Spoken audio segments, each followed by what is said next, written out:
Blessure de rejet, assumer ce que nous sommes. Souvent dans les expériences de rejet que nous pouvons vivre, nous avons créé une certaine identité qui dépend du regard de l'autre, et le regard de l'autre ne va pas confirmer cette identité artificielle que nous nous étions créée. Par exemple, on se dit voilà, je pense cette idée, mais j'en suis pas très sûr, mais si tu me confirmes que cette idée a une valeur, alors j'aurai une identité. Et donc par exemple, vous envoyez un mail et vous n'avez pas de réponse pendant un jour, 2 jours, vous envoyez des candidatures pour un travail, vous n'avez pas de réponse pendant 1 semaine, 2 semaines. Et là, blessure de rejet parce que votre identité, par exemple, vous vouliez être cadre, vous envoyez un CV pour être cadre, vous créez cette identité de cadre et puis voilà, pas de réponse. Et donc il y a cette illusion qui s'effondre de je suis cadre, et il y a le deuil de ce que vous croyez être, que vous devez faire. Et cette souffrance, ce deuil de cette identité illusoire que vous étiez construite, c'est ce qu'on peut appeler la blessure de rejet. Je crois être un ami de telle personne, je me définis comme tel, la personne ne répond pas à mon attente, et donc je fais le deuil de cette identité fictive d'être l'ami de un tel. Et donc, ce que je vais vous dire dans cette vidéo, c'est que votre place existe indépendamment de ce qu'en pensent les autres. La vie est organisée, et le ciel ne peut pas être en bas, et la terre ne peut pas être en haut, et l'eau ne peut pas être en dessous de la terre, et l'air ne peut pas rester en dessous de l'eau, etc.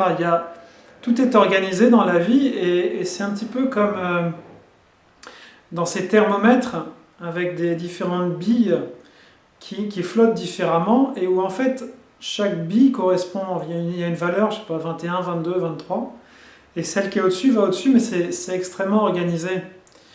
Et si on arrive aussi facilement à créer un appareil dans lequel chaque chose a sa place déterminée, et bien combien plus dans la vie qui est infiniment plus complexe et organisée, chacun d'entre nous a une place qui est déterminée que personne ne peut lui prendre. Mais la blessure de rejet vient quand nous oublions cette place et que nous nous créons des places fictives et que nous nous croyons rejetés dans ces places fictives. Si par exemple une personne me regarde bizarrement, un collègue de travail me regarde bizarrement, et que je doute de moi-même, ça prouve seulement que je doutais déjà de moi-même avant, mais que du fait que j'avais des retours positifs des personnes, ça compensait pour le fait que je doutais de moi-même. Mais profondément, on est dans le cas de la Reine des Neiges. Donc, conte qui représente aussi bien dans la version d'origine de Christian Andersen. Dans Christian Andersen, c'est le rejet des autres. C'est-à-dire qu'il y a un miroir qui se brise, et un petit garçon qui s'appelle Kay, qui devient extrêmement critique à l'égard de tout le monde. Et donc ça, c'est un pôle de la blessure de rejet que j'ai déjà décrit, en fait, qui est les colères inconscientes, qui nous amène à être dans le jugement et la critique. Donc je vous renvoie par rapport à cette version, pour cette version de La Reine des Neiges, qui est la version d'origine de 1844, à mes vidéos précédentes, j'en parlais pas, mais en fait je parlais de cette conséquence, c'est-à-dire on a souffert, et on en vient à être critique vis-à-vis des autres, on les rejette, et du coup ils nous rejettent aussi. Là dans cette vidéo, c'est pas de ça que je parle, mais c'est complémentaire, et du coup je parle de la version Walt Disney qui est sortie il y a quelques années, de La Reine des Neiges, qui est extrêmement connue, notamment la chanson Libérée, délivrée, où justement elle va assumer son identité, où elle commence à assumer son identité pour la première fois. Jusqu'à présent, son identité était tellement vaste, c'était tellement immense, ce qu'elle comprenait qu'elle pouvait faire, ce qu'elle pouvait être, que ça lui faisait peur, et qu'elle ne savait pas comment l'utiliser, et que ça faisait peur du coup aussi aux autres. Et c'est ce qui se passe dans beaucoup de cas de blessures de rejet, c'est-à-dire qu'on pressent une identité, mais on ne l'assume pas. Et donc on se rejette soi-même, et voilà, on se retrouve isolé comme la Reine des Neiges dans son château de glace. Comment sortir du château de glace?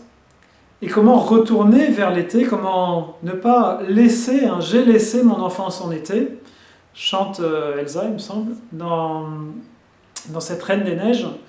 Et comment ne pas laisser son enfance en été et comment retrouver son enfance, comment retrouver la chaleur de son cœur. Parce que la blessure de rejet, c'est des personnes qui sont assez froides en fait, et assez électriques, et comment elles peuvent redevenir magnétiques. Donc c'est des personnes en général assez spirituelles, mais qui ont un certain détachement et qui donc ne s'identifient plus comme les personnes qui ne se posent pas de questions à leur rôle social, à leur sexe, à leur sexualité éventuellement, à leur rôle professionnel, à leurs amis, à leur famille. Si vous ne vous identifiez plus à tout ça, effectivement, vous êtes dans une zone qui est une zone de désert, dans laquelle les anciennes définitions de vous-même, vous les avez perdues. Et c'est bien, et bravo. En revanche, les nouvelles définitions de vous-même plus élevées, plus spirituelles, plus profondes, plus éternelles, vous ne les avez pas encore. Et donc vous êtes dans un vide. Et donc vous avez besoin du regard de l'autre qui vous dit « Oui, oui, t'inquiète pas, continue, tu existes ». Mais l'autre, il a autre chose à faire, et au bout d'un moment, c'est à vous de trouver, de dépasser ce désert et d'arriver à ce qu'on pourrait appeler la terre promise, c'est-à-dire à votre esprit. Et pour arriver à votre terre promise, pour arriver à votre esprit, un petit peu comme il y a Simba aussi, hein, dans le roi lion qui est exilé et puis qui revient enfin chez lui, hein, parce qu'au début, Scar lui avait fait croire qu'il n'était pas réellement le roi. Et combien de contes il y a comme ça, où justement on doit redemander notre royauté.